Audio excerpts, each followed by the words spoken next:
ये स्पेक्ट्रम हमें मिले कि ब्लैक बॉडी का सारा स्पेक्ट्रम का वेवलेंथ का रेंज देखा, तो इस तरह से ग्राफ मिले कि ये वेवलेंथ, ये टेम्परेचर 1 का वेवलेंथ है, ये टेम्परेचर 2 का वेवलेंथ है, ये टेम्परेचर 3 का वेवलेंथ है और ये टेम्परेचर 4 का स्पेक्ट्रम है, यानी ग्राफ है। यानी लोअर वेवलेंथ से लेके हायर वेवलेंथ तक एक टेम्परेचर की अगर हमने पढ़ाई की तो ये ऐसा इस तरीके से ग्राफ आता है, टेम्परेचर 1 का, फिर टेम्परेचर 2 का ग्राफ, टेम्परेचर 3 का ग्राफ। तो इस तरह से स्पेक्ट्रम मिला कि ये जो रेंज है ब्लैक बॉडी जो इमिट कर रही है, तो इसमें उन्होंने देखा कि सारे वेवलेंथ की एनर्जी तो सेम नहीं रहती, सारे वेवलेंथ की एनर्जी सेम नहीं है। ये पहला पॉइंट कि अलग अलग ये रेंज में अलग अलग एनर्जी होती है हर एक वेवलेंथ की। तो उन्होंने वो ऑब्जर्व किया कि कुछ वेवलेंथ कम है, कुछ वेवलेंथ ज़्यादा हुए, फिर कुछ वेवलेंथ फिर से कम हुए। ठीक है, ये हो गया टोटल, ये यहाँ से लेके यहाँ तक। पहला पॉइंट जो है कि सारी एनर्जी एक ही वेवलेंथ में नहीं निकलती।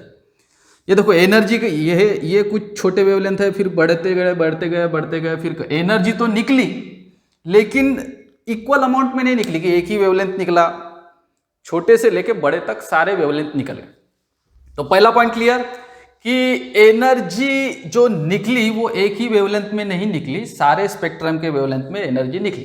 कुछ वेवलेंथ कम थे, कुछ वेवलेंथ ज्यादा थे। ठीक है, उसके बाद उन्हें एक पर्टिकुलर चीज ऑब्जर्व हुई, ये बड़ी इंपॉर्टेंट चीज है। कौन सी? कि जैसे टेम्परेचर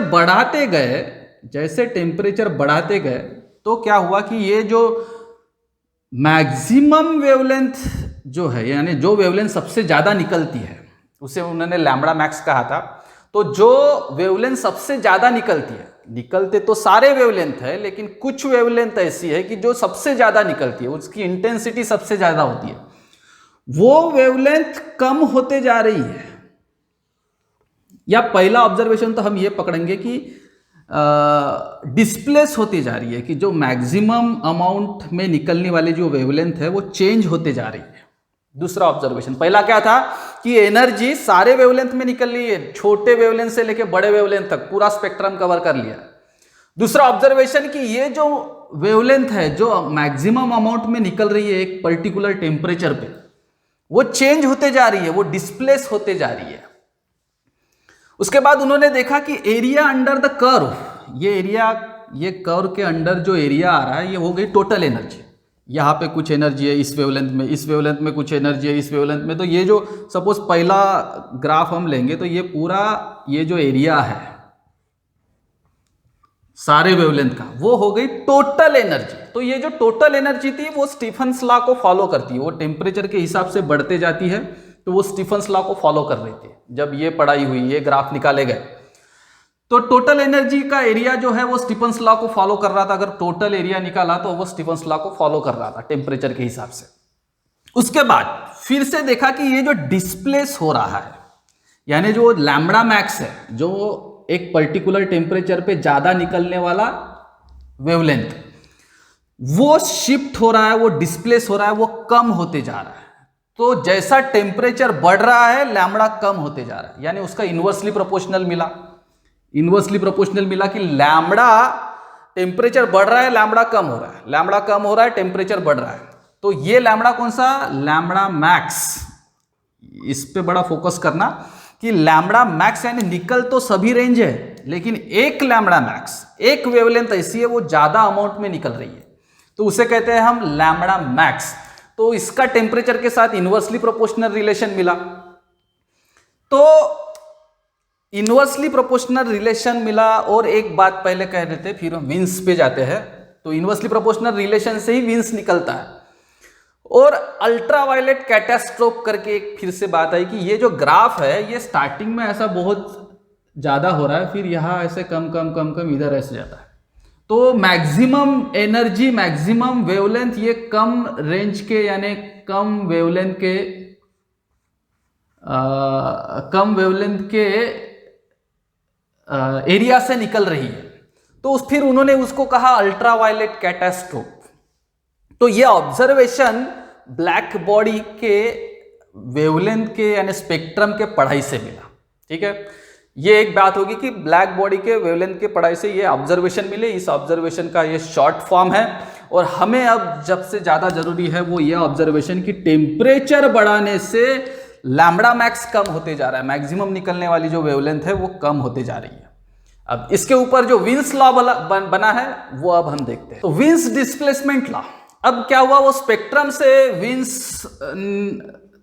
साइंटिस्ट ने ये ऑब्जर्वेशन लिया कि देखो टेम्परेचर हम बढ़ा रहे तो ये लैम्बडा मैक्स कम होते जा रहा है, तो उन्होंने उस इक्वेशन को रखा।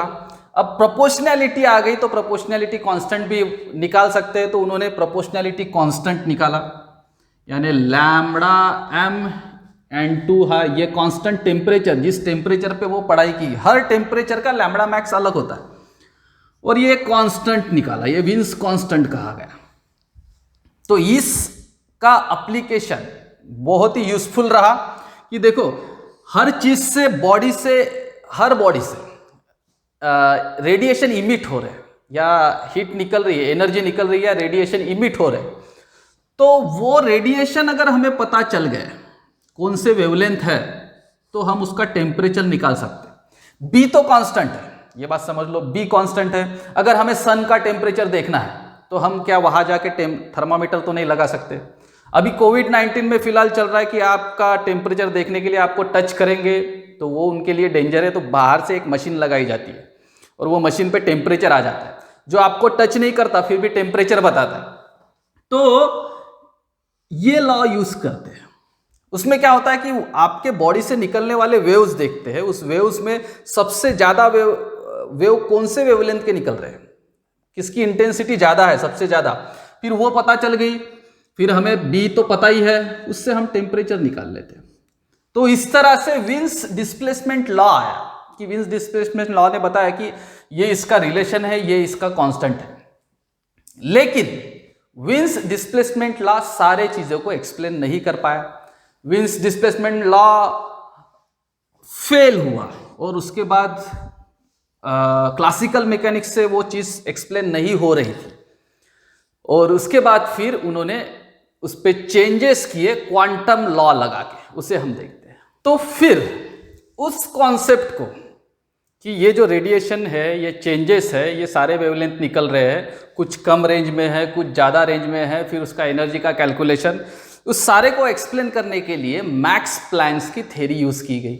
अब मैक्स प्लैंक्स ने क्या बताया था कि एनर्जी जो है वो ऐसी कंटिन्यूअस नहीं आ रही है, वो स्मॉल पैकेट्स में आ रही है। उस पैकेट्स को क्वांटा कहा गया, या उस क्वांटा का ही मीनिंग होता है बंडल। और उन्होंने वो मैक्स, वो बंडल, वो थ्योरी के हिसाब से मेजर करने के लिए इक्वेशन लिया, E is equal to h nu. उसमें उन्होंने जो कांस्टेंट दिया वो प्लैंक्स कांस्टेंट था, और वेवलेंथ के साथ एनर्जी का ये रिलेशन दिया। और ये जो E is equal to h nu, ये जो एनर्जी आ रही है वो क्वांटा में आ रही है, यानी हमारा जो पहला क्लासिकल मैकेनिक्स वाला था फोर्स इनटू अपना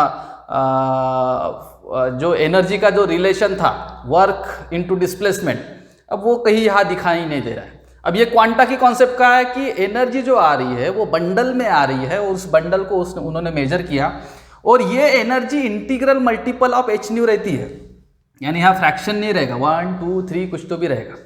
तो ये 3 पॉइंट मैक्स प्लैंक्स के लेके वो जो विन्स डिस्प्लेसमेंट लॉ था उसमें मैथमेटिकल ट्रीटमेंट हुए।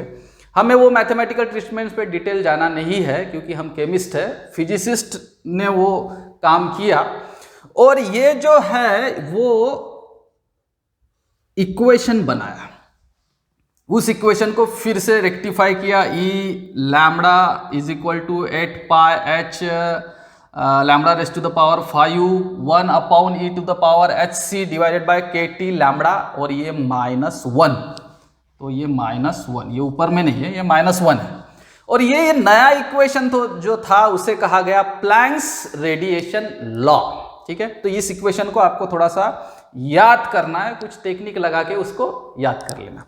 अब ये मैक्स प्लैंक्स रेडिएशन लॉ जो था, ये लॉ फिर लोअर वेवलेंथ और हायर वेवलेंथ के लिए फिर से अलग अलग हो गया, क्योंकि ये जो था अब पहले लोअर वेवलेंथ के लिए अगर हम देखते हैं,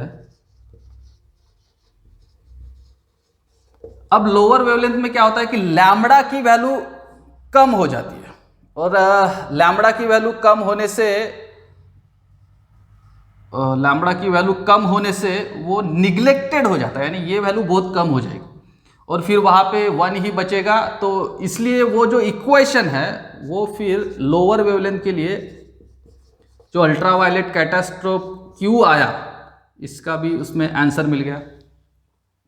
तो वो 1 के कंपेयर में यानी 1 को हटा के ये ऊपर लेके गए, सॉरी। इस तरह से लोअर वेवलेंथ के लिए इक्वेशन बनाया, और फिर हायर वेवलेंथ के लिए जब लैम्बडा की वैल्यू यहाँ पे ज़्यादा बढ़ती गई, सॉरी पहले बार में क्या कहा था हमने, लैम्बडा की वैल्यू कम थी, तो कम होने से ये वैल्यू ज़्यादा रहती है, और जैसे लैम्बडा बढ़ते जाता है तो ये वैल्यू कम होते जाती है, क्योंकि लैम्बडा यहाँ डिनोमिनेटर में, इस बात को थोड़ा सा क्लियर कर लेना, लैम्बडा डिनोमिनेटर में है, तो फिर लॉन्गर वेवलेंथ साइड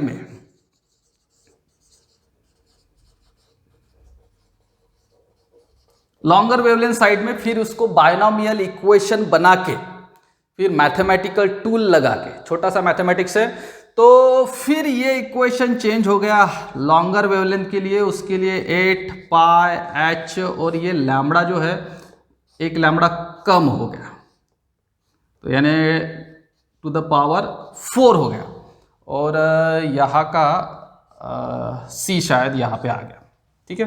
तो इसको सॉल्व करना है, यानी आपको इक्वेशन याद रखना है, उसको डेरिवेशन हमें एक्सपेक्टेड नहीं है, ठीक है।